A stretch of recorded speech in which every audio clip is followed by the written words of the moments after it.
இந்த லூக்கா சுவிசேஷம் 12வது அதிகாரம் 24வது வசனத்தை ஒரு விஷயம் கூட சத்தம் உயர்த்தி வாசிங்கள். காலங்களை கவனித்து பாருங்கள். காலங்களை கவனித்து பாருங்கள். அவைகள் விதைக்கிறதும் இல்லை, அறுக்கிறதும் இல்லை. அவைகள் விதைக்கிறதும் இல்லை, அறுக்கிறதும் இல்லை. அவைகளுக்கு பண்டசாலையும் இல்லை. அவைகளுக்கு பண்டகசாலையும் இல்லை. களஞ்சியமும் இல்லை. களஞ்சியமும் இல்லை. இல்லாவிட்டாலும் அவைகளையும் தேவன் பிழை பூட்டுகிறார். அவைகளையும் தேவன் பிழை பூட்டுகிறார். பறவைகளை பார்க்கலாம். பிரியமானவர்களே, காகத்தை நம்ம சற்று இந்த காலை நேரத்தில் கவனித்து பாருங்க. ரொம்ப அதிகமான வசனங்கள் காகத்தை பற்றி வேதத்தில் இல்லாவிட்டாலும் சொற்ப வசனங்கள் இருந்தாலும் சில முக்கியமான காரியங்கள் காகத்தை பற்றி சொல்லப்பட்டிருக்கிறது. காகத்தின் வாயிலாக நீங்கள் நானும் கற்றுக்கொள்ள வேண்டிய எத்தனையோ பகுதிகள் இருக்கிறது. அல்லேலூயா, தேவனுடைய பரிசுத்தமான நாமத்துக்கு மகிமை உண்டாகட்டும். முதலாவது இந்த காகத்தை பற்றி பேச வேண்டுமானால், இந்த காகம் தன்னுடைய எல்லா காரியத்துக்காகவும் தேவனை நோக்கி கூப்பிடும். முதல் குறிப்பு, இந்த வேதபாட கூட்டத்தில் வேதத்தை கற்றுக்கொள்ள வேண்டும், வேதத்தை அறிந்து கொள்ள வேண்டும், வேதத்தின் மகத்துவத்தை நாம் தெரிந்து கொள்ள வேண்டும் என்று விரும்புகிற வாஞ்சித்து தேவனுடைய சன்னிதானத்தில் வந்து அமர்ந்திருக்கிற கர்த்தருடைய பிள்ளைகளே, ஆண்டவர் சொன்னார், காகத்தை கவனித்துவார். காகம் தன்னுடைய வாழ்க்கையிலே எல்லா சந்தர்ப்பத்திலும் தன்னுடைய தேவைகளுக்காக வேறு யாரையும் தன்னையோ அது சார்ந்து கொள்ளவில்லை. தன்னை உண்டாக்கின, படைத்த, உருவாக்கின, சிருஷ்டித்த தேவனையே சார்ந்திருக்கிறது. யோபு 39வது அதிகாரம் அதனுடைய 41வது வசனத்தை ஒருவர் வாசிங்கள்.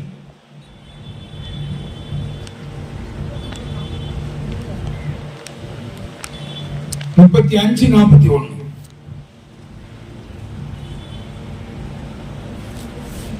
இல்லையா? சாரி, வாசிங்க. 38 41. காக்கை குஞ்சுகள் தேவனை நோக்கி கூப்பிட்டு, காக்கை குஞ்சுகள் தேவனை நோக்கி கூப்பிட்டு ஆகாரம் இல்லாமல் பறந்து அலைகிற போது, ஆகாரம் இல்லாமல் பறந்து அலைகிற போது அவைகளுக்கு இரையை சவதரித்து கொடுக்கிறவன் யார்? அவைகளுக்கு இரையை சவதரித்து கொடுக்கிறவன் யார்? அப்ப தனக்கு வேண்டிய ஆகாரத்திற்காக இந்த காக்கை குஞ்சுகளுக்கு ஆகாரம் கொடுக்கிறது யார்? இன்னைக்கு நம்முடைய வாழ்க்கையிலும் எத்தனையோ தேவைகளை மனதில் கொண்டு ஒரு கவலை நிறைந்தவர்களாக, வேதனை நிறைந்தவர்களாக, பாரம் நிறைந்தவர்களாக, யார் எனக்கு உதவி செய்வா, என் தேவை யார் நிறைவேற்றுவா என்றெல்லாம் பல விதங்கள்ல கலங்குகிறோம். காலை நேரத்திலும் இந்த வேதமான கூட்டத்திலும் நீங்கள் கண்ணீரோடு கூட காணப்படலாம்.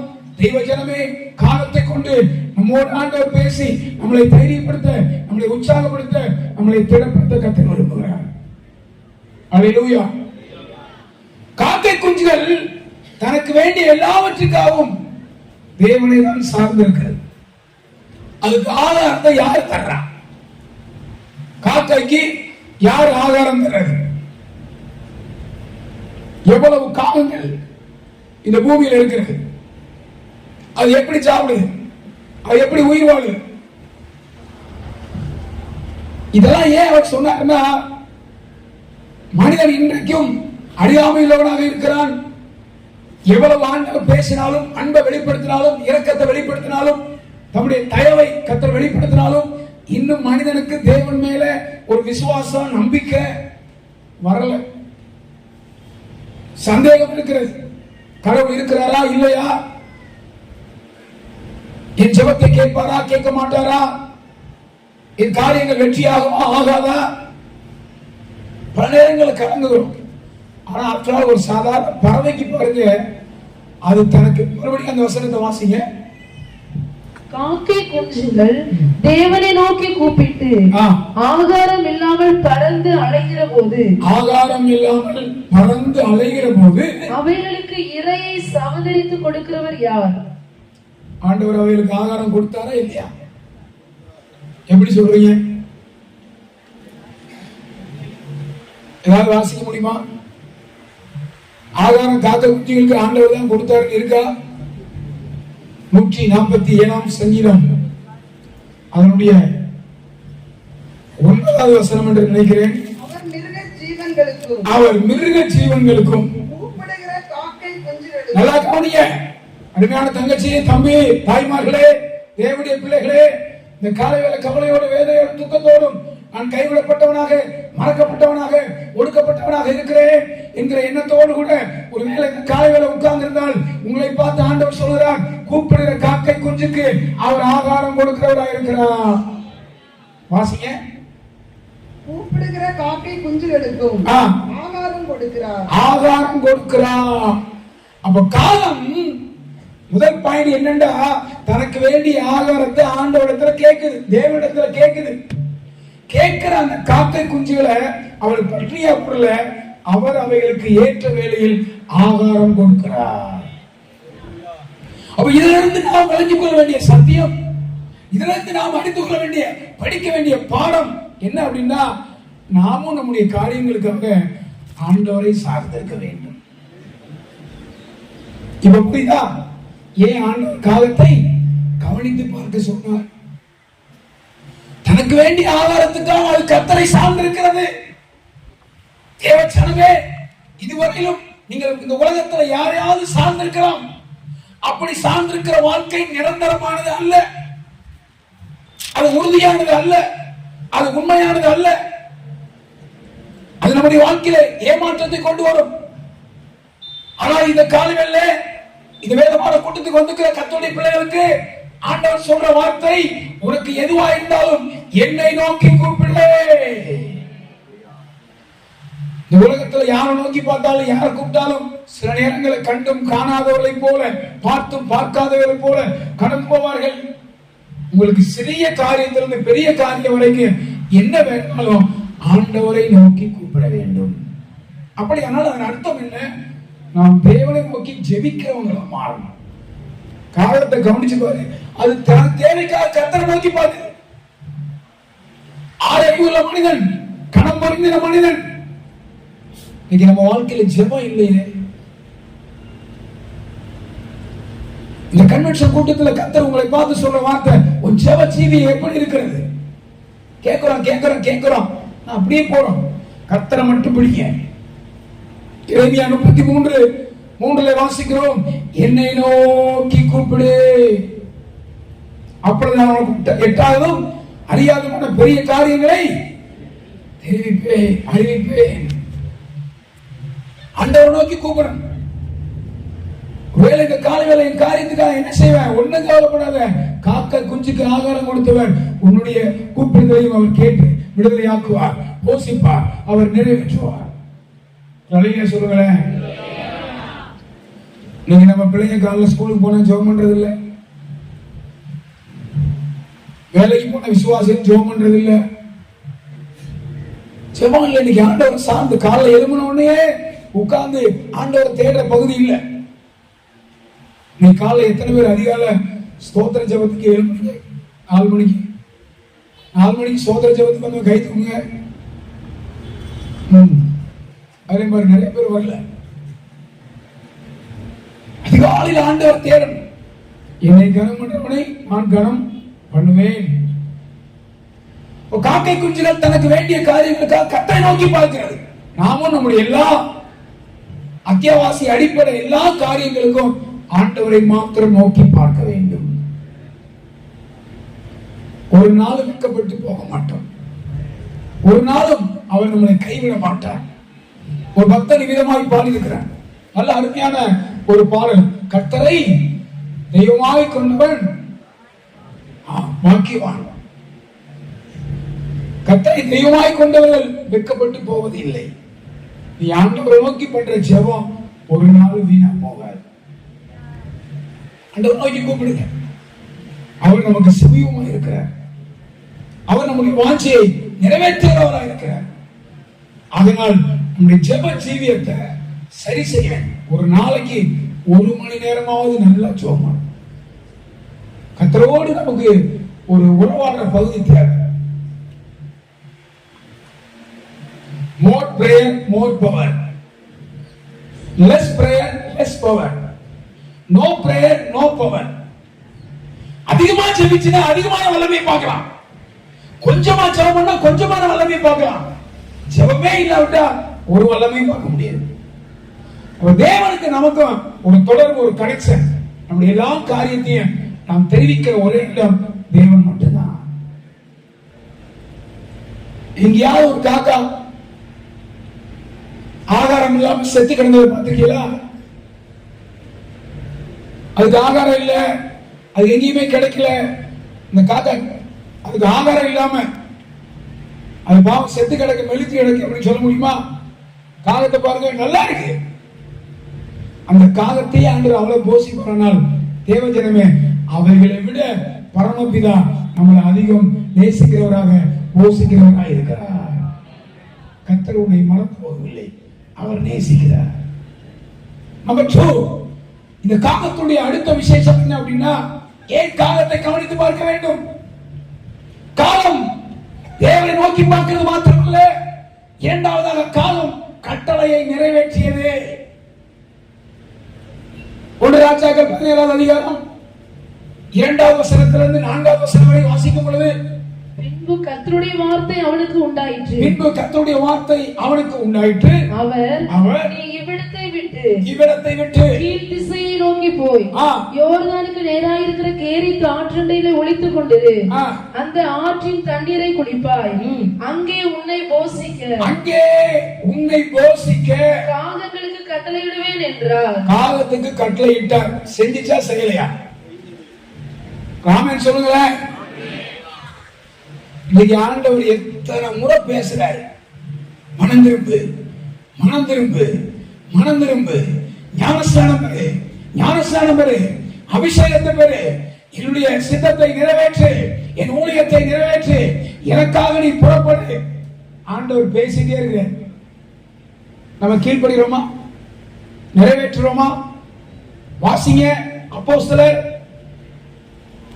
17ஆவது அதிகாரம் நினைக்கிறேன்.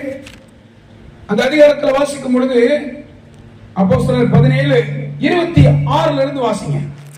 மனுஷ ஜாதியான சகல ஜனங்களையும், நல்லா கவனிங்க, மனுஷ ஜாதியான சகல ஜனங்களையும் அவர் ஒரே இரத்தத்தினாலே தோன்ற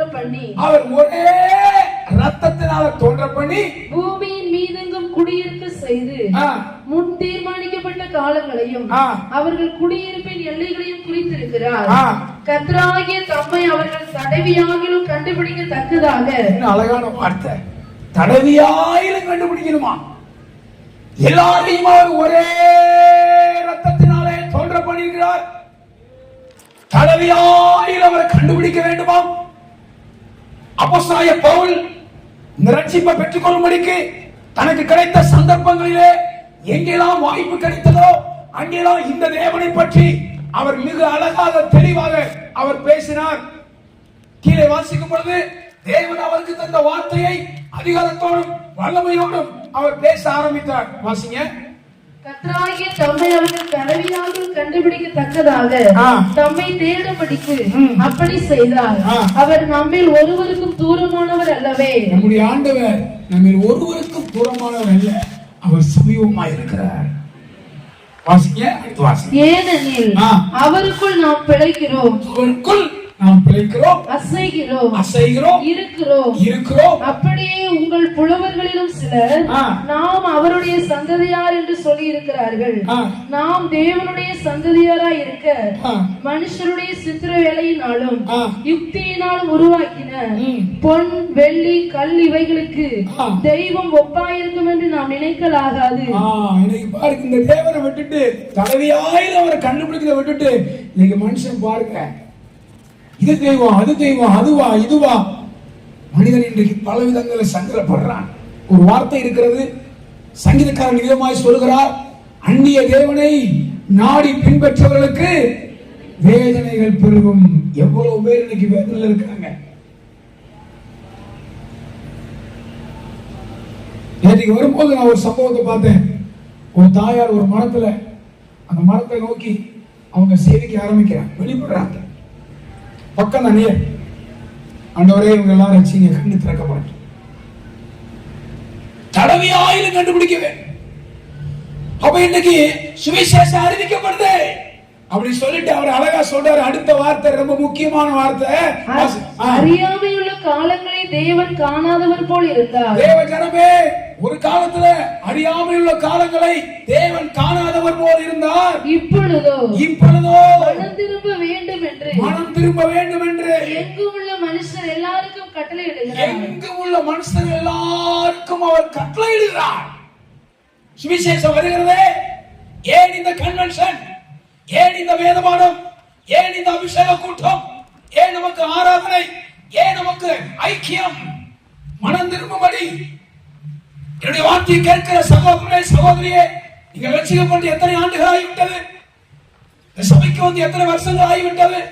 தேவனுடைய சுவிசேஷத்தை கேட்டு இயேசு உண்மையான தேவன் என்பதை நீ அறிக்கையிடுகிறாய், ஏற்றுக்கொள்கிறாய். ஆனால் இயேசு சொன்ன கட்டளையை நீ நிறைவேற்றுகிறாயா? ஆனால் காலம் நிறைவேற்றியது. காக்கா கையில கிடைச்ச ஒண்ணு அது கொடுக்காது. கொடுக்குமா? தூக்கிட்டு போயே. அதுக்கு இறைச்சி ரொம்ப பிடிக்கும். ஆனா அப்படிப்பட்ட காகம் ஆண்டவர் சொன்ன வார்த்தைய அது அப்படியே நிறைவேற்றிச்சு. பார்த்தீங்களா?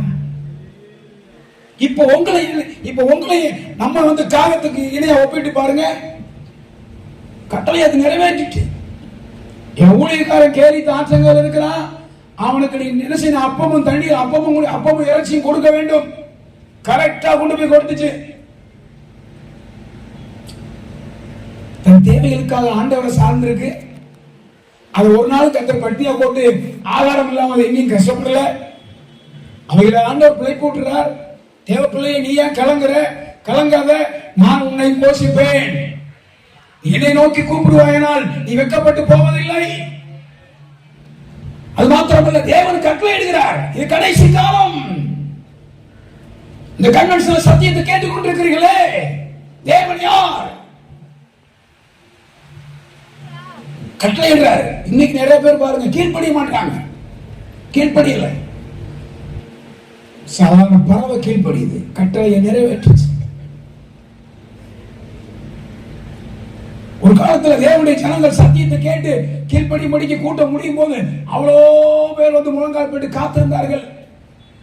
நீங்க ஒப்பு கொடுக்க முடியல. நம்ம ஊர்ல பாத்துருக்கீங்களா? வண்டியினுடைய அந்த மேக்கையாவை தூக்குனா 2 மாடு அழகா என்ன செய்ய தலை கொடுக்கும். கலப்பையில மேக்காய் தூக்குனா என்ன செய்ய அழகா தலை கொடுக்காது. எவ்வளவு அழகா இருக்கு. தூக்குனாலே போதும், அழகா வந்து அது நிக்கி.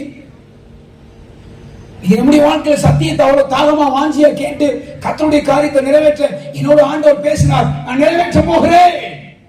இல்ல, நீ ஞானஸ்நானத்துக்கு அழகு ஒப்பு கொடுக்கல.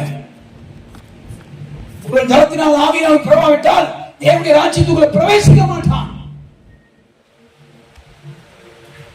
ஞானஸ்நான உடன்படிக்கை, அது தேவ ஆலோசனை, அது தேவனுடைய நீதி. கீழ்ப்படியணும். அதற்காக கீழ்ப்படிந்தது. இந்த கன்வென்ஷன்ல யார் ஞானஸ்நானம் பெறலையோ, நாளைக்கு உங்களுக்கு ஞானஸ்நானம் தருவாங்க. உங்க பாஸ்டரிடத்துல போய், பாஸ்டர் எனக்கு ஞானஸ்நானம் தாங்க, நான் மூழ்கி ஞானஸ்நானம் பெற வேண்டும், பாவம் மன்னிக்கப்பட வேண்டும், நான் பரலோகத்தின் வாசியாக மாற்றப்பட வேண்டும். கர்த்தரோடு பல கூட்டங்களை பேசுகிறாரா? தேவனுடைய ஊழியத்தை செய்யும்படி மனப்பூர்வமாய் கீழ்ப்படியுங்கள். நான் தள்ளி விலை போகும்போது ஆசீர்வாதத்துக்கு அந்நியரா போயிருக்கும். காகம் கீழ்ப்படிந்தது. பூமியில எங்கும் உள்ள மனுஷருக்கு அவர் கட்டளையிடுகிறார், மனம் திரும்புங்கள், பரலோக ராஜ்யம் சமீபித்திருக்கிறதே. பூமியில் எங்கும் உள்ளவர்களே, என்னை நோக்கி பாருங்கள். தேவனுடைய சத்தம் எங்கும் தொனிக்கிறது, நம்மை நோக்கி வருகிறது. ஆனா அந்த வார்த்தை அசால்ட்டா ஏதோ யாருக்கோ பேசுற, நமக்கு என்ன அப்படின்னு அப்படி போயிடும். நோ, உனக்காகத்தான் ஆண்டவர் பேசுறேன், நமக்காகத்தான் ஆண்டவர் பேசிக் கொண்டிருக்கிறார். கட்டளையை காகம் நிறைவேற்றியது. நமக்கும் ஆண்டவர் நிறைய கட்டளையிட்டு இருக்கிறார். அந்த கட்டளைகளுக்கு கீழ்ப்படிந்து நாம் நிறைவேற்றும் போது அது நமக்கு ஆசீர்வாதமாய் மாறும். ஆமென். அல்லேலூயா. மூன்றாவதாக எனக்கு ரொம்ப பிடிச்ச அந்த வேர்ட் என்னன்னா, இந்த காகத்தை கவனிச்சு பார்க்கும்போது மூணாவது குறிப்பு, வீட்டை சுற்றிலும் வாழும், வீட்டுக்குள் வாழாது. காகம் என்ன செய்யும்? வீட்டை சுத்திலும் வாழலாம், வீட்டுக்குள்ள வாழாது. எங்கேயாவது காகம் வீட்டுக்குள்ள வாழ்ந்த ஒரு காகம் இருக்கா? நம்ம சொல்ல முடியுமா?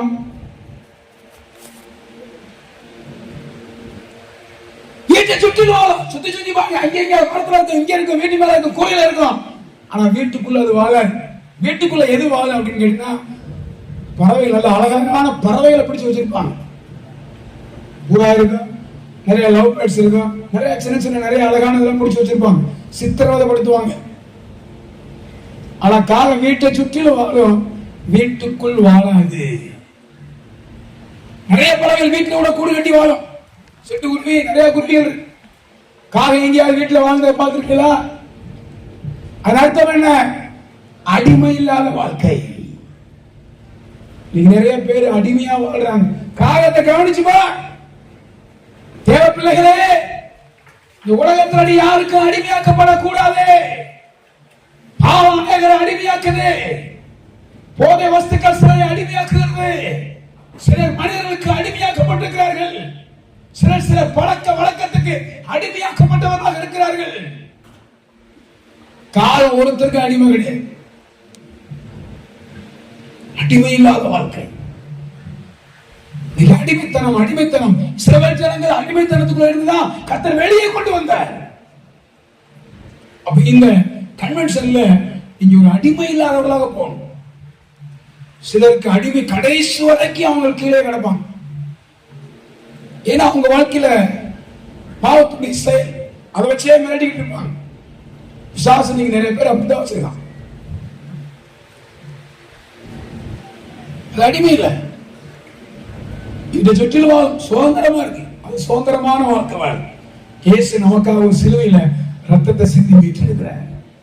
நீ ஒவ்வொரு நாளும் பயந்து பயந்து பயந்து பயந்து கலங்கி கலங்கி கலங்கி கலங்கி யோசித்து யோசித்து வாழ்க்கையை வாழாம, வாழ்க்கையில் இன்னைக்கு நிறைய பேர் எதை அனுபவிக்கணுமோ அதை அனுபவிக்க முடியாம ஒவ்வொரு நாள் வித்தியாசமா வாழ்றேன்.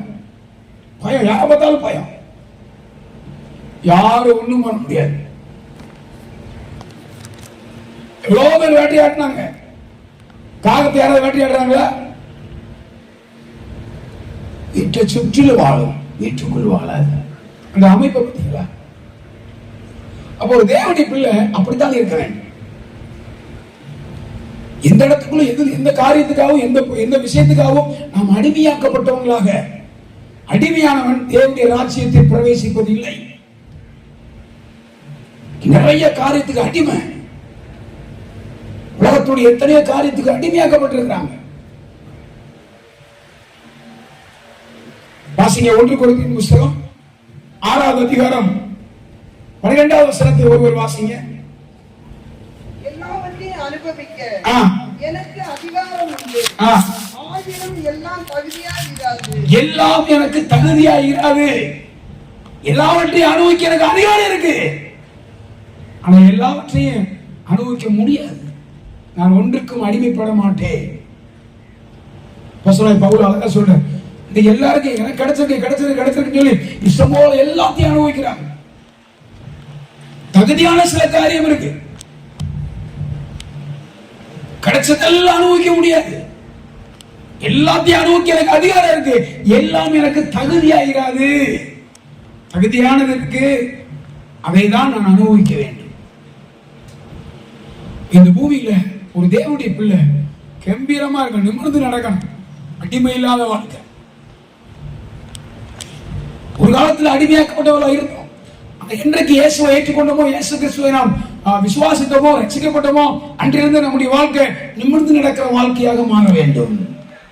நீங்க நிறைய பேர் நல்லா படிச்சிருக்காங்க, நல்ல விவரம் இருக்கு, நல்ல அறிவு இருக்கு, ஆனா அடிமை. சில காரியம், சில பழக்க வழக்கங்கள், சில குணாதிசயங்கள், சில மனிதர்கள், சில வல்லமைகள் சிலர் அடிமைப்படுத்தி வச்சிருக்கு. எந்த காரியத்தில் அடிமையாக்கப்பட்டிருக்கிறீர்களோ அந்த காரியத்தில் விடுதலையாக்கும்படி பரிசுத்த ஆவியானவர் இன்றைக்கும் அவர் கிரியை செய்கிறார். சில பேர் பாட முடியல, அடிமைத்தனம்.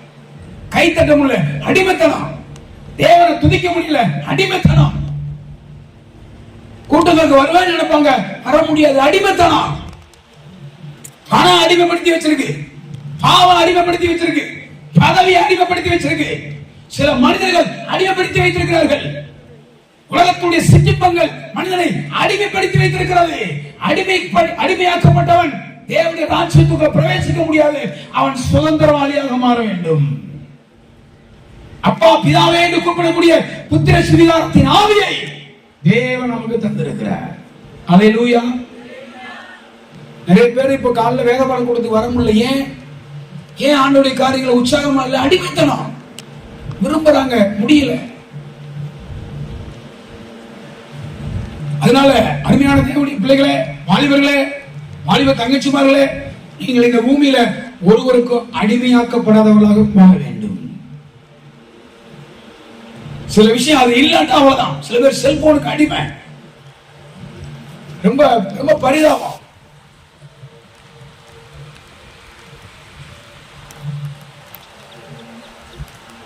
இந்த விஷயத்துல இருந்து ஒரு தேவனுடைய வெளியே வரணும்.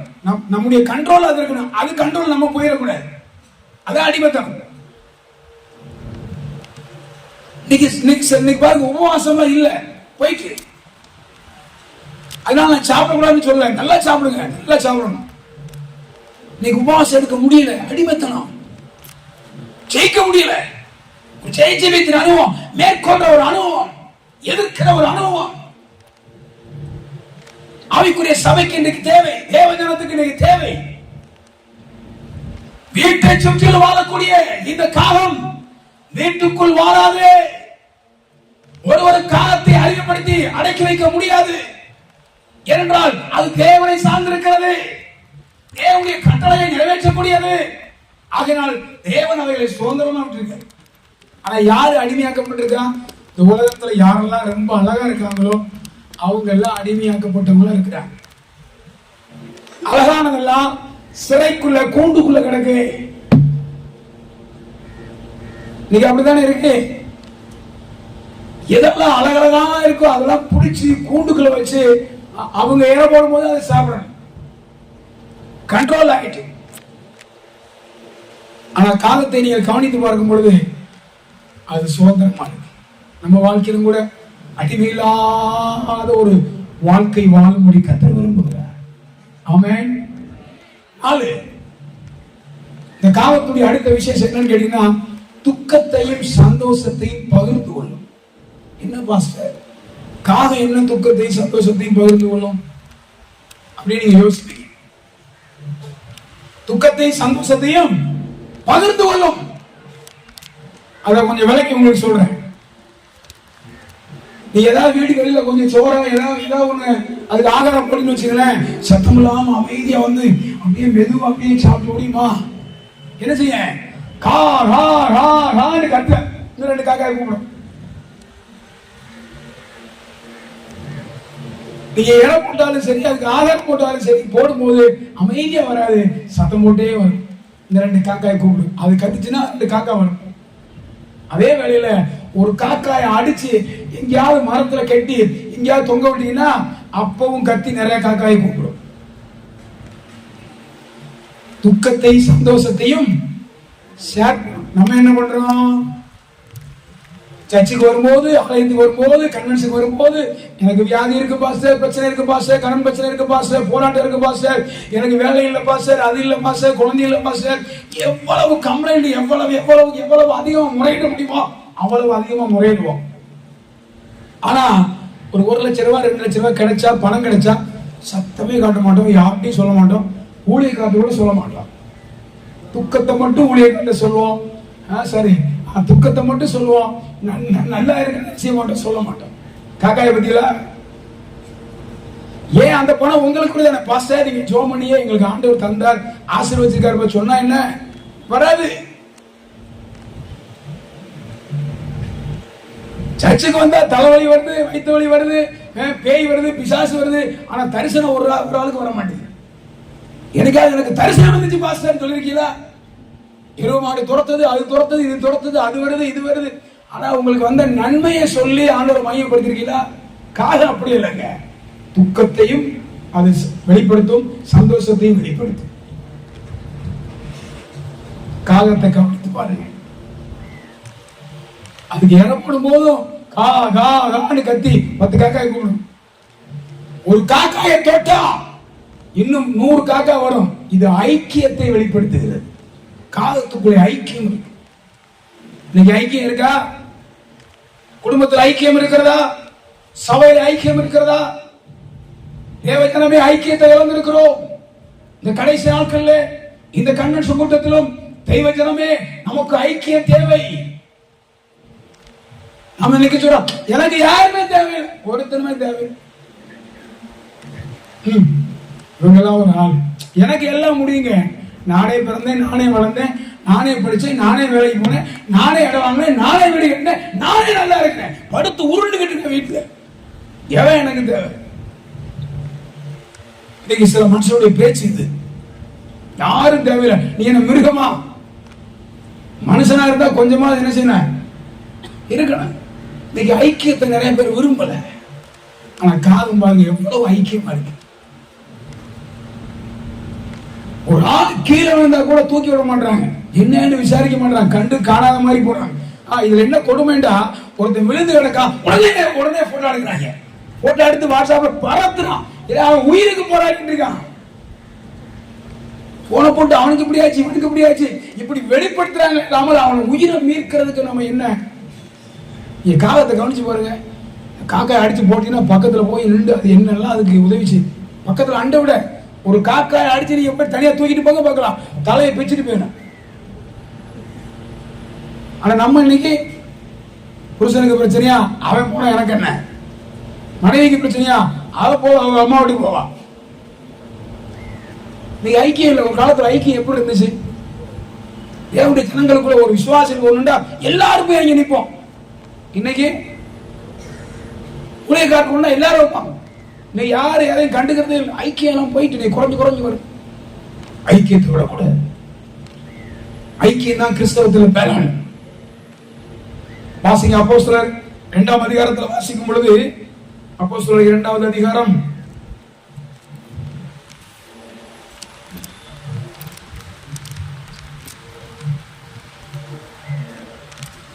14-15 வாசிங்க. அப்பொழுது பேதுரு 11 கூட நின்று அவர்களை நோக்கி உரத்த சத்தமாய், யூதர்களே, எருசலேமில் வாசம் பண்ணுகிற ஜனங்களே, நீங்கள் எல்லாரும் அறிந்து கொள்வீர்களாக, என் வார்த்தைகளுக்கு செவி கொடுங்கள். நீங்கள் நினைக்கிறபடி இவர்கள் வெறி கொண்டவர்கள் அல்ல. பொழுது விடிந்து 3ஆம் மணி வேளையா இருக்கிறதே, தீர்க்கதரிசியாகிய யோவேலினால் உரைக்கப்பட்டபடியே இது நடந்து இருக்கிறது. கீழே அப்போஸ்தலருடைய உபதேசத்திலும் அந்யோன்யத்திலும் அப்பம் பிக்கிறதிலும் 42. அவர்கள் அப்போஸ்தலருடைய உபதேசத்திலும் அந்யோன்யத்திலும் அப்பம் பிக்குதலிலும் ஜெபம் பண்ணுதலிலும் உறுதியாய் தரித்திருந்தார்கள். கர்த்தருக்கு ஸ்தோத்திரம். 46 வாசிக்கும் பொழுது அவர்கள் ஒருமனப்பட்டவர்களாய் தேவாலயத்தில் அனுதினமும் வாசிங்க. அவர்கள் ஒருமனப்பட்டவர்களாய் தேவாலயத்திலே அனுதினமும் தரித்திருந்து வீடுகள் தோறும் அப்பம் பிட்டு மகிழ்ச்சியோடும் கபடமில்லாத இருதயத்தோடும் போஜனம் பண்ணி ஹல்லேலூயா. இன்னைக்கு ஐக்கியம் பறிபோயிட்டு இன்னைக்கு வீடுகளை பார்த்தா ரொம்ப மனநலம் பாதிக்கப்பட்டது மாதிரி இருக்கு. அம்மா ஒரு பக்கம் செல்போன் வச்சுட்டு இருக்காங்க, அப்பா ஒரு பக்கம் செல்போன் வச்சுட்டு இருக்காரு, பிள்ளை ஒரு பக்கம் செல்போன் வச்சுட்டு இருக்கு. எல்லாரும் அவங்க தனித்தனியா பார்த்து சிரிக்கிறாங்க. சில பேர்லாம் பார்த்தா அடி அடி அடி அடி அடி அடிக்கிறான். பக்கத்துல போய் நின்றா கூட 10 நிமிஷம் ஆகுது நம்மளை திரும்பி பாக்குறதுக்கு. அவன் ஃப்ரீ ஃபயர். அவனுக்கு அம்மா கூப்பிட்டாலும் சரி, அப்பா கூப்பிட்டாலும் சரி, யாருமே தெரியாது. இன்னைக்கு பிள்ளை எல்லாம் அந்த இன்ட்ரெஸ்ட் ஆயிட்டாங்க. இங்கே போயிட்டு ஐக்கியம் இல்ல. முன்னாடி காலங்கள் வந்த உடனே என்னமா வேலைக்கு போனீங்களா, என்னப்பா ஸ்கூலுக்கு போனியா, நீங்க என்ன சொன்னாங்க, பிள்ளைகள் அப்பா அம்மா நடந்த காரியத்தை அவ்வளோத்தையும் சொல்லுவாங்க. வேலைக்கு போன வேலை நடந்த காரியத்தை கொண்டு சொல்லுவாங்க. சபைக்கு போன அவங்கள கூட்டங்களை பத்தி பேசுவாங்க. வீட்டுல எல்லாரும் கூடி உட்கார்ந்து பேசுவாங்க. ஐக்கியம் இருந்துச்சு. இப்ப முகம் பார்த்து பேசுறது கூட, சாப்பாடு போட்டா கூட அவன் இங்கதான் பார்த்துட்டு இருக்கான். ஐக்கியம் இன்னைக்கு பாருங்க, ஐக்கியத்தை பிரிக்கிறதுக்கு, ஐக்கியத்தை அழிப்பதற்கு பிசாசு நீங்க கையில் எடுத்த ஆயுதத்தை பாத்தீங்களா? நான் சொல்றேன், தயவு கூர்ந்து சொல்றேன், இந்த கன்வென்ஷன் பிடித்த பிற்பாடு உங்க வாழ்க்கையில குடும்பத்தில் ஐக்கியத்தை சிறப்படுத்துங்க. பிள்ளைகள் தாய் தப்பன்ட்ட பேசுறது இல்லை, தாய் தப்பன்னு பிள்ளைகளுக்கு டைம் ஸ்பெண்ட் பண்றது இல்லை, நேரம் செலவிடுறது இல்லை. கணவன் மனைவி இடத்துல டைம் ஸ்பெண்ட் பண்றது இல்ல, மனைவி கணவன் இடத்துல டைம் ஸ்பெண்ட் பண்றது இல்ல. ஓடிட்டே இருக்காங்க. எங்க ஓடுறாங்க எனக்கு தெரியல. டெய்லி காலைல 6 மணிக்கு வெளியே போயிருவாங்க, சாயங்காலம் ராத்திரி 10 மணி தான் வருவாங்க. உட்கார்ந்து இல்ல, சண்டார் ஆயிட்டு கூட்டங்களுக்கு போகணும். நீ போயிட்டு பகிர்ந்து கொள்ள முடியல, நம்மளுடைய காரியத்தை சொல்றது கூட நேரம் இல்லை. மனுஷன் எவ்வளவு ஒரு நிர்பந்தமான மனுஷனா மாறிட்டான். நான் ஒரு காரியத்தை சொல்றேன். ஆண்டவர் ஒரு தேவ பிள்ளைய பலகணிகள் திறந்து ஆசீர்வதிக்க விருப்பம் கொள்கிறார். ஆண்டவர் மதல்களை திறந்து ஆசீர்வதிக்கும்படி விரும்புகிறார். யோபை இரட்டிப்பான விதத்தில் கர்த்தர் ஆசீர்வதிக்கிறார். ஹல்லேலூயா. 100 மடங்கு கர்த்தர் ஆசீர்வதிக்கிறார் ஈசாக்கை. இஸ்ரவேல் ஜனத்தை குறித்து வாசிக்கும் போது 1000 மடங்கு ஆசீர்வதிக்கப்படும் சொல்லப்பட்டிருக்கு. ரெபெக்காளை குறித்து வாசிக்கிறோம், நீ கோடா கோடியாக பெருகுவாயாக. இடது பிரச்சனை, ஆசீர்வாதத்தை ஆண்டவர் தரும்போது அந்த ஆசீர்வாதத்தை ஈக்குவலா உடைய பிரிச்சுவல் இருக்காங்க. ஆவிக்குரிய வாழ்க்கை நிறைய பேர் பணம் பணம்னு போறோம், பணம் அவனுக்கு கொட்டுது. ஆனா ஒரு ஜெபம் கிடையாது, ஒரு ஆவிக்குரிய ஒரு அனுபவம் கிடையாது. இங்க மேல போயிட்டு இங்க கீழே வந்துட்டு சில பேர் ஆவிக்குரிய வாழ்க்கை ஜெபம் ஜெபம் ஜெபான்னு போறாரு, இங்க கடல்ல உட்கார்ந்துருக்காரு.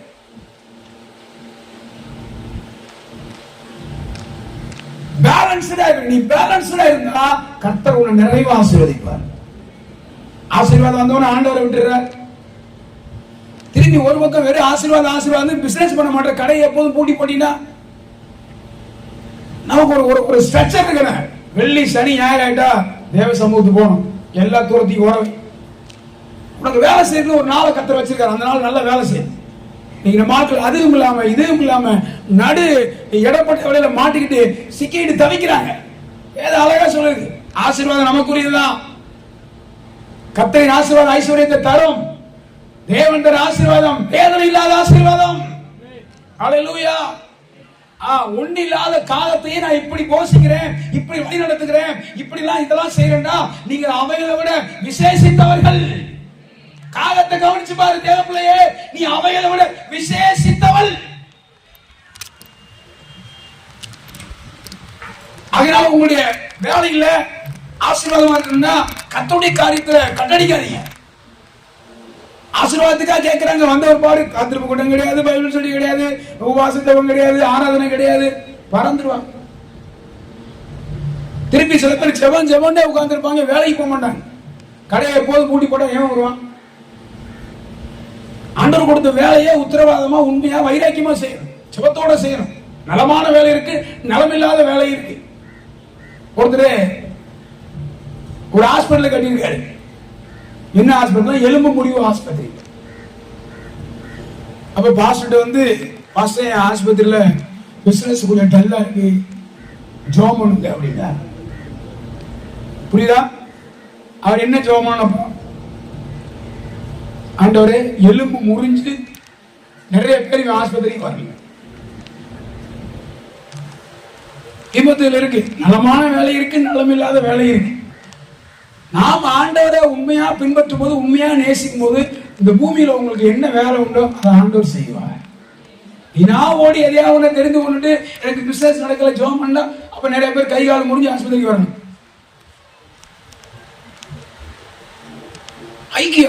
ஐக்கியத்தை நீங்க விட்டதுனால நம்ம வாழ்க்கையில பாருங்க தனித்தனியா நிக்கிறாங்க, எதையும் செய்ய முடியல. ஒரு காகத்துக்கு எடை போட்டா அது சும்மா வந்து அமைதியா தெரியாம சாப்பிட்டு போகுது, நல்ல சத்தம் போட்டு காண்டு கத்தி 2 காக்காயோட வரும். ஒரு காக்காய் அடிச்சு வேதனைப்படுத்தினாலும் அப்பவும் நிறைய காக்காய் கூப்பிடும்.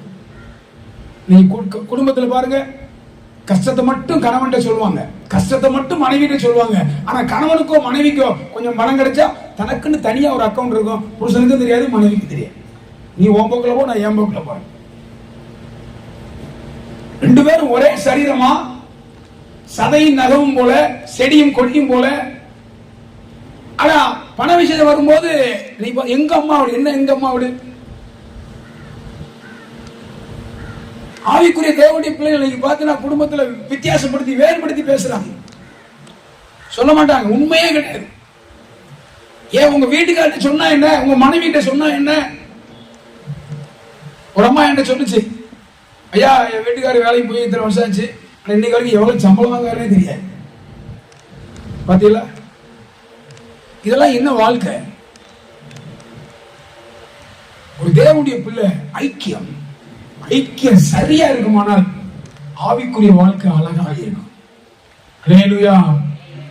ஆகாயத்து பட்சிகளை போஷிக்கும் தேவன், ஆகாயத்து பட்சிகளை போஷிக்கும் தேவன், தினமும் என்னை போஷிப்பதால் ஸ்தோத்தரிப்பேன் நான், தினமும் என்னை போஷிப்பதால் ஸ்தோத்தரிப்பேன் நான். ஆமென். ஸ்தோத்தரிப்பேன், இயேசுவே. எல்லாம் சாம கரங்களை தட்டி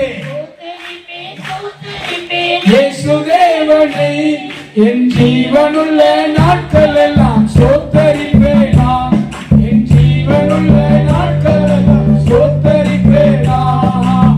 உதடுகளின் கனியாகி ஸ்தோத்திர பலியே, உதடுகளின் கனியாகிய ஸ்தோத்திர பலியை இயேசுவின் நாமத்தினாலே செலுத்துகிறேன் நான், இயேசுவின் நாமத்தினாலே செலுத்துகிறேன் நான். ஆகாயத்து பட்சிகளை போஷிக்கும் தேவன், நல்ல சத்தம் உயர்த்தி கரங்களை தட்டி போஷிக்கும் தேவன், தினமும் என்னை போஷிப்பதால் ஸ்தோத்தரிப்பேன் நான், தினமும் என்னை போஷிப்பதால் ஸ்தோத்தரிப்பேன் நான். ஹல்லேலூயா. காகங்களை கவனித்து பாருங்கள், அவைகள் தன்னுடைய தேவைகளுக்காக கர்த்தரை நோக்கி கூப்பிடுகிறது.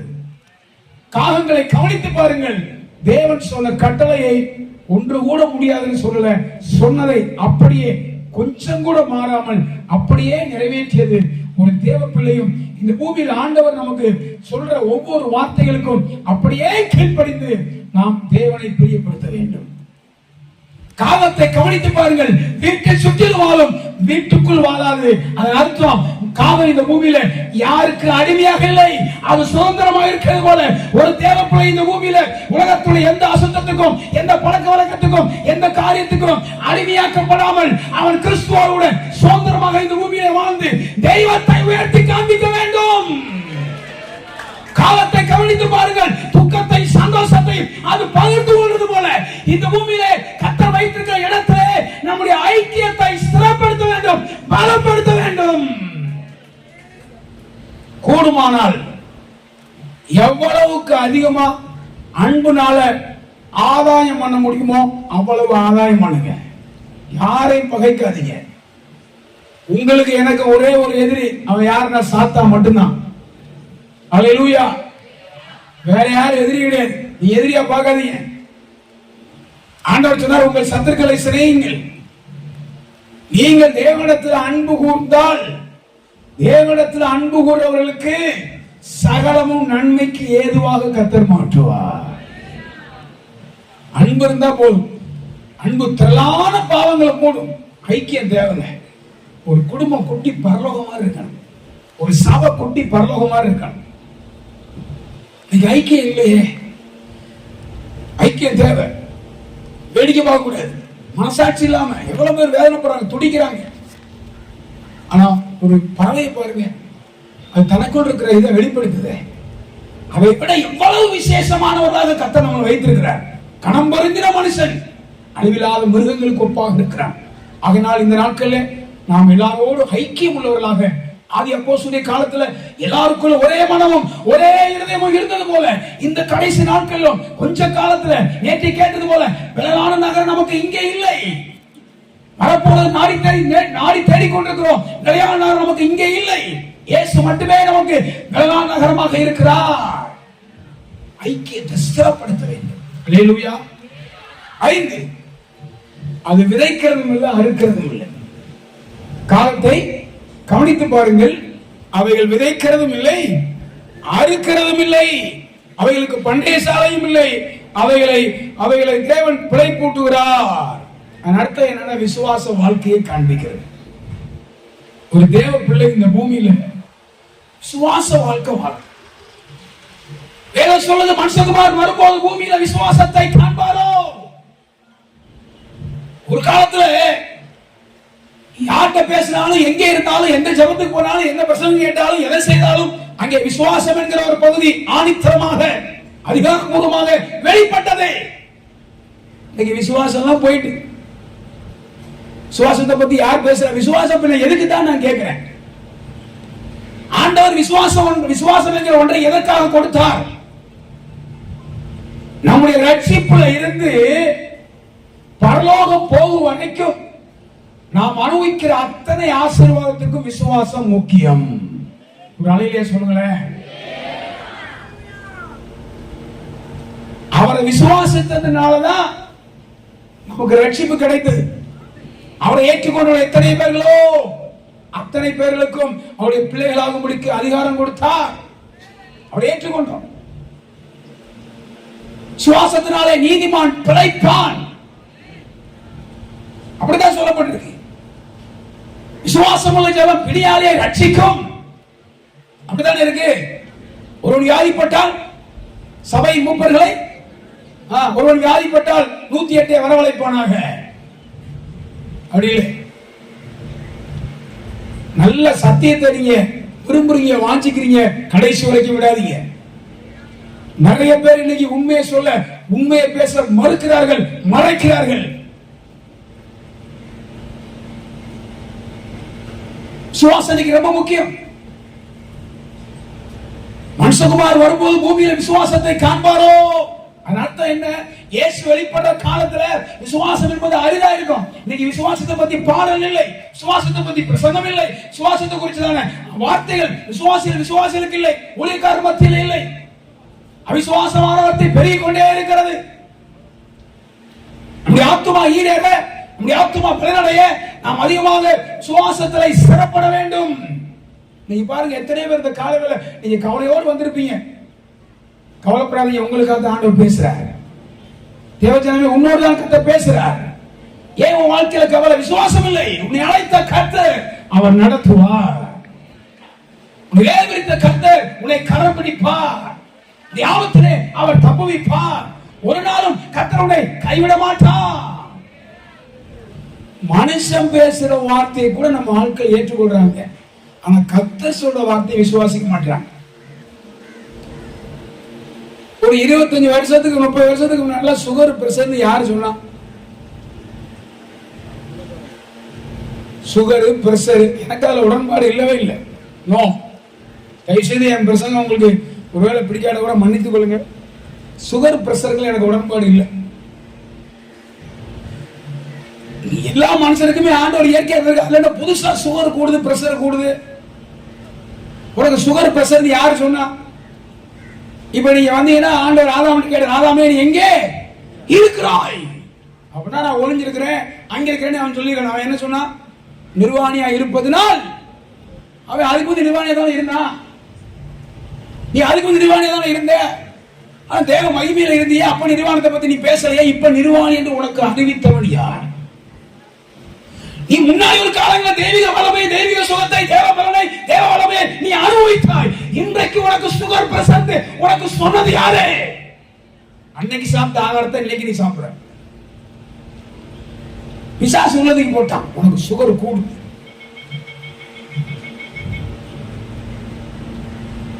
தேவனுடைய வார்த்தையை விசுவாசிங்க. பரிசுத்தாவின் வல்லமைக்கு நீங்க வரும்போது சாவுக்கேதுவான இந்த சரீரத்தை அவர் உயிர்ப்பிக்கிறவர். ஹல்லேலூயா. தெய்வீக வல்லமை இன்னைக்கு குறைந்து போகுது. ஒரு மனுஷன் தலையில முடி முளைக்காதவர்களுக்கு முடி முளைக்கிறதுக்காக எண்ணெய் வித்துக்கிட்டே போனாரு. என்ன வித்துட்டு போனாரு? எண்ணெய். என்ன தெரியுமா சொன்னாரு? முடி முளைக்காத எண்ணெய் வித்துட்டு போனாரு. ஒரு பயலுமே வாங்கல. ஏன் வாங்கல? அவன் தலையில முடி இல்லை. அவன் தலையில முடி இல்லை. நான் கேட்கிறேன், ஒவ்வொருத்தரும் இப்படி நீங்க இந்த தெய்வீக சத்தியத்தை நீங்க அனைவரும் ஏற்றுக்கொள்றதில்லை. பயப்பட, நீ என்னைக்கு நாள் ஒரு நாள் சாகத்தான் போற. தெய்வீக சுகத்தில் நின்று ஒருத்தர் செத்துட்டாண்டா, உடனே அவனை கொண்டாங்க.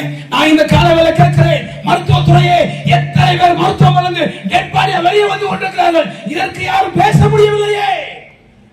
ஒருத்தர் ஆண்டவருக்காக நின்று செத்துட்டாண்டா, உடனே அது தற்கொலையா?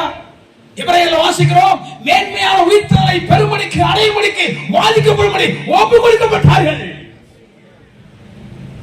பிரத்யட்சரால் லிட்டரலா சொல்லப்பட்டிருக்கு. 12 வருஷம் உள்ள பெரும்பாலான ஸ்திரீ சகல வைத்தியர்களாலும் வருத்தப்படுத்தப்பட்டு தன் ஆஸ்தியெல்லாம் இழந்து சற்றாயிலும் குணமடையாமல் இயேசு கிறிஸ்துவின் வஸ்திரத்தின் ஓரத்தையாயிலும் தொட்டால் சுகமாவே. அந்த விசுவாசம் வந்து சுகமானா. 18 வருஷம் நிமிரவே முடியல. எவ்வளவே நிமிர முடியாத கூனிய ஆண்டவர் தான் நிமிர வச்சார். 38 வருஷம் படுத்து கிடக்கிறான் பெதஸ்தா குளத்துல. அவனை கொண்டு போய் விடுறதுக்கு ஆள் இல்ல. ஆனா இயேசுவை பார்க்கிறாரு. நீ சுகமாக விரும்புறாயா? அவன் விருப்பத்தை வாஞ்சி அறிந்து உன் படுக்கை எடுத்துக்கொண்டு நாடு. தேவ சனமே, இந்த கன்வென்ஷன்ல உனக்குள்ளே விசுவாசம் புரிக்கட்டும், விசுவாசம் விருத்தியடையட்டும்.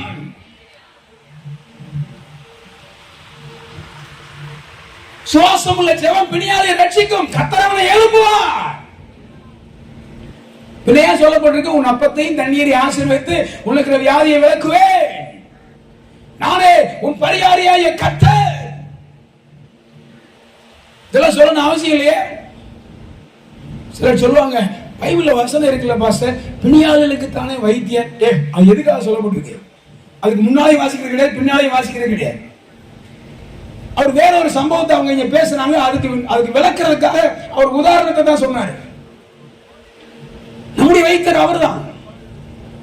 இந்த உலகத்துல, அதாவது இந்த ஒரு மைக் இருக்கு. இந்த மைக்கினுடைய ஒரிஜினல் பார்ட்ஸ் யார்கிட்ட கிடைக்கும் சொல்லுங்க? இந்த கம்பெனிக்காரன் தானே கிடைக்கும். வேற யார்கிட்ட கிடைக்குமா? வேற ஆள்கிட்ட இருக்கும். அவன் என்ன இருக்கும்? டூப்ளிகேட் பார்ட்ஸ் இருக்கும். உங்களுக்கு எனக்கு மேனுஃபேக்சர் யாரு? அப்பாதான். உங்களுக்கு எனக்கு கண்ணுல பிரச்சனைனாலும் சரி, மூக்குல பிரச்சனைனாலும் சரி, இதயத்துல பிரச்சனைனாலும் சரி, அந்த ஒரிஜினல் பார்ட்ஸ் அவர் தான் தரணும். இவங்க எல்லாம் பிளாஸ்டிக் சர்ஜரி பண்ணுவாங்க. நான் நேற்றுக்கு சொன்ன முடியல. ஆமா டாக்டர்ஸ் எல்லாம் யாராவது தான் கோவிச்சுக்கிறாதீங்க. ஏன்னா வேதம் ரொம்ப அழகா இருக்கு. ஞானிகளையும் கல்விமான்களை வெட்கப்படுத்தும்படி PhD நிறைய பேர் பாவங்க. அவங்களுக்கு புரியல, என்ன நடக்குன்னு புரியல. புதுசா வருது. பெரிய பெரிய PhD அப்படி இப்படி எல்லாம் சொல்ற விஞ்ஞானம் வளர்ந்து எல்லாம் ஓகே தான். கையெழுத்து போட ஒரு ஆபரேஷன் பண்ணி நீங்க சக்சஸ் பண்ணுங்க முடியுமா? எனக்கு தெரியாது, பண்றேன். ஆனா ஓகே, இல்லன்னு எனக்கு தெரியாது. நீங்கள் நானுமே இந்த சத்தியத்துக்காக, உபதேசத்துக்காக வைராக்கியமா இல்லாவிட்டால், இந்த தெய்வீக சுகத்துக்காக நிற்காவிட்டால் பின்ன யார் இருப்பா? இதுக்கு ஜீவன் எப்படி வெளிப்படும்? இன்னைக்கு ஒரு பெரிய கேள்விக்குறியாக இருக்கிறது. இந்த சத்தியம் இன்னைக்கு அனைவரும் பேசப்படவில்லை. விசுவாசம் என்கிற வார்த்தை ரொம்ப குறைஞ்சு கீழே வந்துட்டு, என்னோட ஆண்டவர் பேசுகிற கர்த்தர் நிச்சயமாக நிறைவேற்றுவார். பச்சை தண்ணீரை திராட்சரசமாக அவர் மாற்ற கூடுமானால், நம்முடைய வாழ்க்கையிலும் ஆண்டவர் வறட்சியை அவர் நிறைவாக மாற்றுவார், செழிப்பாக மாற்றுவார், மாறாத ஒரு மதுரமாய் மாற்றுவார். ஹல்லேலூயா! எத்தனை ஜனங்கள் விசுவாசத்தோடு வார்த்தையை கேட்கும் போதே சுகமாக்கப்பட்டிருக்கிறார்கள். அதான் நேற்றுக்கு சொன்னேன், உங்க சர்ச்சுக்கு வந்தா சுகமாகுமா? நாங்க மருத்துவமனையை கட்டி வச்சிருக்கிறோம். எங்க நம்முடைய சுவிசேஷ அறிவிக்கிறதுக்காக எங்கேயோ தலைகீழ போயிட்டாங்க. தலைகீழ எங்கேயோ போயிட்டாங்க. ஆண்டோடைய வல்லமை, அவருடைய காரியங்கள் எதுவும் மாறல, அப்படியே தான் இருக்கிறது. எத்தனை காலம் வாழணுங்கிறத கர்த்தர் தீர்மானம் பண்ணியிருக்கார். அவருக்கு நம்ம ஒப்பு கொடுக்கும் போது அவருடைய சித்தம், அவருடைய காரியங்கள் பரிபூர்ணமா நிறைவேற்றப்படும். காகத்தை கவனிச்சு பாரியா, அது விதைக்கல, அறுக்கல, பண்டைய சால, கஞ்சியம் இல்ல, சேர்த்து வைக்கல. அவையில ஒவ்வொரு நாளும் பிழை கூட்டுறேன். உன்னை பிழை கூட்ட மாட்டேனா? உன்னை பாதுகாக்க மாட்டேனா? உன்னை ஆசீர்வதிக்க மாட்டேனா? உன்னை சுகமாக்க மாட்டேனா?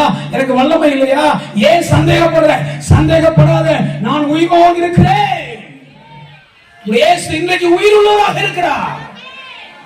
சுவாசிங்க. மனுஷன் உங்களை மறக்கலாம், யார் வேணாலும் கைவிடலாம். நீ ஆராதிக்கிற நேசிக்கிற இயேசு உன்னை கைவிடவே மாட்டான். சுவாசத்துல வர்த்திக்கப்படுங்க, தைரியப்படுத்துங்க. எங்களை அப்படித்தான் வளர்த்தாங்க. நான் 10 வயசா இருந்த போது மூலக்காய்ச்சல் வியாதி. அப்போ நாங்க சர்ச்சுக்கு சாயல்குடிக்கு போவோம்.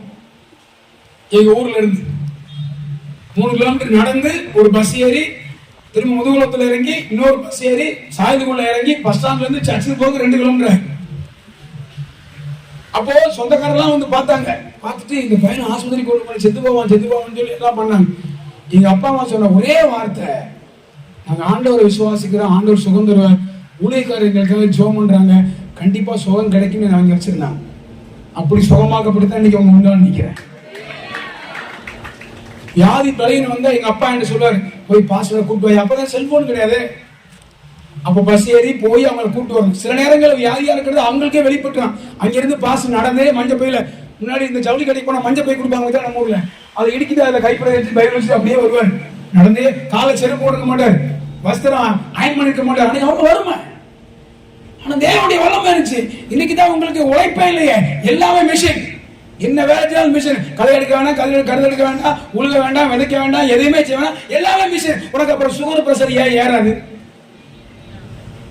சரி வேர்த்திடவே கூடாது.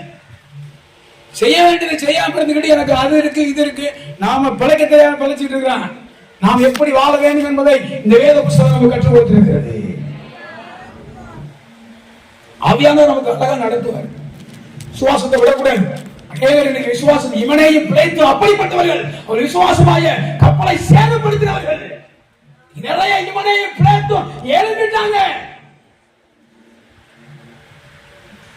தைரியப்படுத்துங்க, உற்சாகப்படுத்துங்க, கவலைப்படாதீங்க. கர்த்தர் கைவிட மாட்டார், சுகம் தருவார். என்கரேஜ் பண்ணுங்க. யாராவது விசுவாசம், யாராவது ஒருத்தவங்களுக்கு சுகம் இல்லாம அவங்கள பார்க்க போனா, இங்க ஜெபம் பண்ணுவாங்க, அங்க போய் பார்க்க போனா, என்ன கட்டியா? அப்பனா பெட்டிதான். என் வீடு பக்கத்துல இப்படிதான் ஒருத்தர் கட்டி இருந்துச்சு, 3 மாசத்துல போயிட்டான். இந்த காய்ச்சலா? ஐயோ, தப்பவே முடியாது, வாய்ப்பே இல்லை. இப்படி எல்லாம் அவிசுவாசமா பேசி பேசி பேசி தைரியப்படுத்த பக்கத்துல கவலைப்படாதீங்க சிஸ்டர், கவலைப்படாதீங்க. நீங்க சபையில வந்து சாட்சி சொல்லுவீங்க, கர்த்தர் உங்களுக்கு நாட்கள் வச்சிருக்காரு, எழும்புவீங்க. இந்த வியாதி பெரிய வியாதி இல்ல, இன்றைக்கு ராத்திரி கர்த்தர் மாற்றுவார். உலர்ந்த எலும்புகளை உயிரிழக்க செய்யக்கூடுமானால் உன் வாழ்க்கையில எப்படிப்பட்ட உணர்வாக இருந்தாலும், யார் கைவிட்டாலும் கர்த்தர் உன்னை சுகமாக்க வல்லமையுள்ள தேவனாக இருக்கிறார். ஒன்னில்லாத ஒவ்வொரு நாளும் அந்த காக்காய அவ்வளவு அழகா போசிக்கிறார் என்றால், உங்களை கர்த்தர் ஆயத்த நோக்கம் பரிபூர்ணமாய் நிறைவேற்றப்படும். இந்த கன்வென்ஷன் கடந்து போகும்போது நீ சந்தோஷமாய் போவாய். உன் துக்க நாட்கள் முடிந்து போ. கடந்தாலே நினைத்து கலங்காதே. உனக்கு மகிமையான காரியத்தை உனக்காக செய்யும்படிக்கு இந்த கன்வென்ஷன் மைதானத்திலே உன்னை கர்த்தர் அபிஷேகிக்கிறார். 6 இந்த காலத்துடைய அடுத்த பகுதி என்னன்னா, காலம் கருமையா இருக்கும் ஆனா சுத்தமா இருக்கும். காலம் கருப்பு யாருக்கும் பிடிக்காது, அதனாலதான் அது யார் கையில சிக்கல. மனவாட்டி சொல்றா, நான் கருப்பா இருந்தாலும் அழகா இருக்கிறேன். இன்னைக்கு அநேகருடைய வாழ்க்கையில பரிசுத்தத்துக்கு முக்கியத்துவம் தரதில்லை. அது கருப்பா தான் இருக்கு, ஆனா அழகா இருக்கு. இன்னைக்கு கருப்பு ஒதுக்கப்படுது. நேரம் யாரும் இன்னைக்கு விரும்புறது இல்லை. ஆனால் அது பாருங்க, அழகா குளிக்கும். காக்கா குளிக்க பார்த்திருக்கீங்களா? என்னை எப்படி அது சுத்தப்படுத்திக் கொள்ளுது, பாதுகாத்துக் கொள்ளுது. இன்னைக்கு நம்மளுடைய வாழ்க்கையில பரிசுத்த இல்லை, சுத்திகரிப்பு இல்லை. தேவனுடைய சமூகத்துக்கு வந்து, ஆண்டவரே என் வாழ்க்கையில இந்த நாள் முழுவதும் நான் நடந்து போனேன், கடந்து போனேன், வேலைக்கு போனா, இருந்த இடங்கள்ல உங்களுக்கு பிரியமில்லா ஏதாவது காரியங்களை செய்தேனா, ஒவ்வொரு நாள் நம்மளை சுத்திகரிக்கணும். நம்மை நாமே நிதானித்து அறிந்தால் நியாயம் தீர்க்கப்படும். நான் ஒரு வார்த்தை சொல்றேன், உங்களை நீங்க கெடுத்துக்கிட்டாதான் உங்களை கெடுக்க யாராலும் முடியாது. நீங்க ஆண்டவருக்கு பிரியமா இருந்தா உங்க சரீரத்தின் மேல தொடுவதற்கு இயற்கைக்கோ உலகத்துக்கோ பாவத்துக்கோ அதிகாரம் இல்லை. சர்ப்பத்தின் தேள்களையும் மிதிப்பீர்கள், சத்துடைய சகலவனை மேற்கொள்ள சொல்லப்பட்டிருக்கிறது. விஷத்தை குடித்தா ஒண்ணு செய்யாது சொல்லப்பட்டிருக்கேன். ஒரு விஷயம் தெரியாம யாராவது கொடுத்தா கூட சாப்பிட்டா ஒண்ணு செய்யாது சொல்லப்பட்டிருக்கேன். வயிற்றுக்குள்ள போதும் தீட்டுப்படுத்தாது, வெளியே வர்றதா தீட்டுப்படுத்தும். தேவனுடைய ஆலயமாக தேவனுக்கு பிரியமாக இருந்தா கர்த்தர் நமக்கு ஆசீர்வாதமா மாற்றி தருவார். அல்லேலூயா. நல்லா நீ ஆண்டவருக்கு பிரியமா இருந்து பாருங்க, ஆரோக்கியமான சரீரம் உங்களுக்கு உண்டா. ஆரோக்கியமா இருக்கணும். இது ஆரோக்கியம் இல்லை. சின்ன வயதிலே ஒண்ணு தெரியாம நல்லா பாடுபடணும். பாடுபடுறவங்களுக்கு தாங்க மகிமை. நல்லா பாடுபடணும், ஆண்டவருக்காக பாடுபடணும், ஓடணும், கர்த்தருக்காக ஓடணும். நீங்க ஆண்டவருக்காக ஓடி பாருங்க, ஒரு பிசாசு ஒரு வியாதி உங்களை தொட முடியாது. எனக்கெல்லாம் 36, 37 வயசுக்கு பிறகு அதுக்கு முன்னெல்லாம் நான் 20 வயசுல உழைத்து கொண்டேன். இப்போ ஜனங்கள் ஜெபிக்க வருவாங்க. பாஸ்டர் ஒரு பக்கம் தலைவலி வரும். தலைவலியா ஏசுநாதத்தில் போ பிசாசு அப்படின்னா என்னன்னு கேட்டுக்கிறேன். 36 வயசுக்கு பிற்பாடுதான் தலைவலி எனக்கு கொஞ்சமாக உணர முடிஞ்சது. அப்படி அது எதுக்கு அப்படின்னா தீமையத்தில் அழகான வசனம் இருக்கு. எந்த உபத்திரவத்திலாயிலும் அகப்படுவதற்கு நாங்கள் ஆறுதல் சொல்ல திராணி உள்ளவர்களாகும்படி எங்களுக்கு வரும் சகல உபத்திரவங்களையும் அவரே எங்களுக்கு ஆறுதல் செய்கிறவர். அதெல்லாம் தாண்டி தான் வந்திருக்கோம். எங்களுக்கு ஒரு பாஸ்டர் இருந்தார். அவருக்கு காய்ச்சல் வந்தா, மலேரியா, ஜுரம், அப்படி வியாதி வந்தா போய் நல்ல பச்சை குளிப்பார். வியாதி எதிர்த்தாங்க. நீங்க எல்லாம் சொல்றதெல்லாம் செய்யறாங்க. மாம்சத்தின்படி ஜீவிப்பதற்கு நான் இந்த மாம்சத்துக்கு கடனாளிகள் அல்ல. தன்னை சுத்தமாக அதை காத்துக்கொண்டது சுத்திகரிப்பு. ஒரு பரிசுத்த வாழ்க்கை நமக்கு தேவை. அல்லேலூயா. 7, காகத்தினுடைய மாம்சம் யாரையும் திருப்திப்படுத்த என்ன செய்யாது. எங்கேயாவது காக்கா பிரியாணி சாப்பிடுறீங்களா?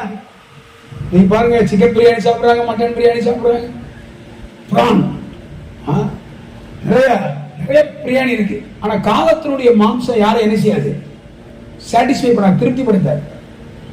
இன்னைக்கு நம்ம ஆட்கள் நிறைய பேரை திருப்திப்படுத்த விரும்புறாங்க. அது யாரையும் திருப்திப்படுத்தவே. நாம் ஆண்டவரை திருப்திப்படுத்த. இன்னைக்கு நிறைய பேருடைய சரீரங்கள் அலங்கரிச்சு மற்றவங்க பார்த்து ரசிக்கணும், மற்றவங்க பார்த்து அப்படி பண்ணணும், இப்படி பண்ணணும், அலங்கரிக்கிறாங்க, திருப்திப்படுத்துறாங்க. மற்றவங்களுக்காகவே திருப்திப்படுத்துறதுக்காகவே பேசுறாங்க, கிரியை செய்யறாங்க, எல்லாம் செய்யறாங்க. யாரையும் திருப்திப்படுத்து. அது சுதந்திரமா இருக்கு. எத்தனையோ பறவைகளை, எத்தனையோ காரியங்களை சித்திரவதை பண்ணி அதை சாப்பிட்டு இதெல்லாம் பண்றாங்க. வித்தியாசமானது இல்லை. ஆனா காகம் பாருங்க, அது மாம்சம் யாரையும் திருப்திப்படுத்தல. நாமும் இந்த பூமியில ஆண்டவரை மட்டும்தான் திருப்திப்படுத்தணும். நிறைய பேர் தங்களுடைய சரீரத்தை அலங்கரிக்கிறதுக்கு தங்களுடைய நிறைய வித்தியாசமான காரியங்கள் செய்யறது காரணம் என்ன? மற்றவங்களை திருப்திப்படுத்த. யாரை திருப்திப்படுத்த முடியாது. ஒரு நாள் அது வேதனையாக மாறும், துக்கமாக மாறும். நீ ஆண்டவரை திருப்திப்படுத்தி பாருங்க, ஆண்டவரை சந்தோஷப்படுத்தி பாருங்க, அது என்றைக்கு நிலைத்திருக்கும். கொஞ்ச நாள் உங்க பின்னால யாராவது வர்றாங்க, உங்க நேசிக்கிறாங்கன்னா ஏதாவது ஒரு காரணம் இருக்கும். காரணம் இல்லாம என்ன செய்ய மாட்டாங்க, நேசிக்க மாட்டாங்க. சிலர் ரொம்ப திருப்திப்படுத்துவாங்க, ஏதோ ஒரு காரியத்தை அடைந்து கொள்வதற்காக, பெற்றுக் கொள்வதற்காக. அது யாரையும் திருப்திப்படுத்த. இது போல இந்த பூமியில கூட நம்முடைய பேச்சு, நம்முடைய காரியங்கள், நம்முடைய அடக்கமான ஒரு பகுதி நமக்கு இருக்கணும். மாம்சத்தினுடைய தன்மைகள், மாம்சத்தினுடைய இச்சைகள் வெளிப்படுறது மாதிரி வஸ்திரம் உடுத்துறதோ, பேசுறதோ, கிரியை செய்யறதோ, இங்க போய் பரவாயில்ல. நீங்க அங்க போற அநேக இடங்கள்ல பார்த்தீங்கன்னா இந்த ஐப்ரோ இதெல்லாம் பண்றாங்க. முதல்ல லிப்டிக் அடிக்கிறாங்க, கண்மை கொடுக்கிறாங்க. எதுக்கு? மற்றவங்க மயக்கிறதுக்கு, பிரியப்பட்டது. வஸ்திரங்கள மாற்றம், வயதான தோன்றதை இளமையாக்குறது, இதெல்லாம் வசீகரிக்கிற சில பிசாசுடைய கிரியைகள். உன் சரீரத்தை துர் இச்சைக்கு இடமாக நீ பேணாமல் இருக்க வேண்டும். அடக்கம் ரொம்ப முக்கியம். அழகா ட்ரெஸ் பண்ணுங்க, அடக்கமா ட்ரெஸ் பண்ணுங்க, ஆபாசமா ட்ரெஸ் பண்ணாதீங்க, அலங்கோலமா ட்ரெஸ் பண்ணாதீங்க. இன்னைக்கு ஆபாசமும் அலங்கோலமும் தேசத்தில் அதிகரித்து விட்டது.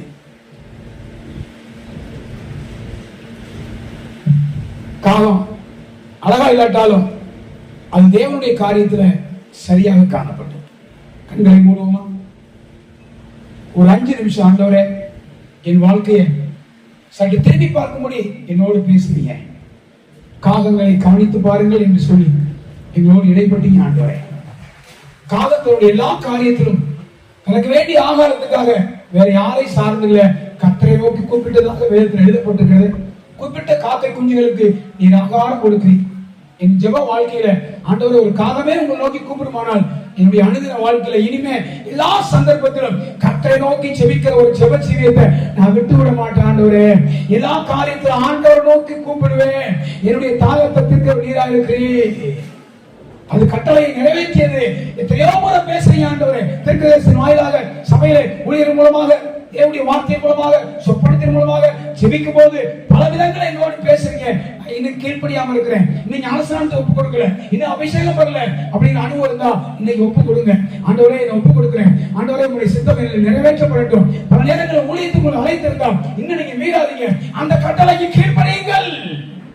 காலம் அடிமையில்லாத ஒரு வாழ்க்கை வாழ்ந்தது போல என் வாழ்க்கையில ஒரு அடிமையில்லாத வாழ்க்கை வாழ வேண்டும் ஆண்டவரே. ஷபாலா ரபா கரபாலா. நல்ல நல்ல கரங்களை தட்டி ஆண்டவரை மகிமைப்படுத்துங்க. நல்ல கரங்களை தட்டி கர்த்தரை மகிமைப்படுத்துங்க. ஆண்டவரே என் வாழ்க்கையில துக்கத்தை சந்தோஷத்தை நான் சேர்ப்பேன் ஆண்டவரே. ஒரு எளிமையான காலத்தை குறித்து அதை வைத்து நாங்கள் கற்றுக்கொள்ளும்படிக்கு எங்களோடு இந்த காலங்களில் பேசின வார்த்தைகளுக்காக ஸ்தோத்திரம் என்று சொல்லுங்க. நல்ல ஆவியில் நிரம்புங்க, அதிவாசியில பேசுங்க, பலப்படுங்க. நீ ஒரு ஜெயாலியாக மாற வேண்டும். காலம் ஒரு ஜெயமுள்ள வாழ்க்கை காலத்துக்குள்ளே காணப்பட்டது, ஒரு அடிமைத்தனமான வாழ்க்கை காலத்துக்குள்ள இல்லை. அதுக்குள்ள விசுவாசம் இருந்தது, கர்த்தரை மட்டும் சார்ந்திருந்தது. அதுக்கு விதைக்கவும் இல்லை, அறுக்கவும் இல்லை, கலைக்கவும் இல்லை. ஆனால் கர்த்தர் பிழை போட்டினார். தேவ ஜனமே, அவைகளை விட நீங்கள் விசேஷித்தவர்கள். உரா கரபாலா ஷமானா குடபா கரபாலா ரிமானியா கரபாலா துடாயிரபாலா கரபாலானியா. நீ சோர்வை கர்த்தர் மாற்றுகிறார், நீ பயத்தை கர்த்தர் மாற்றுகிறார். நீக்கா துடா கரபாலா திரிபிகா துடாயிரபாலா கரபாலானியா.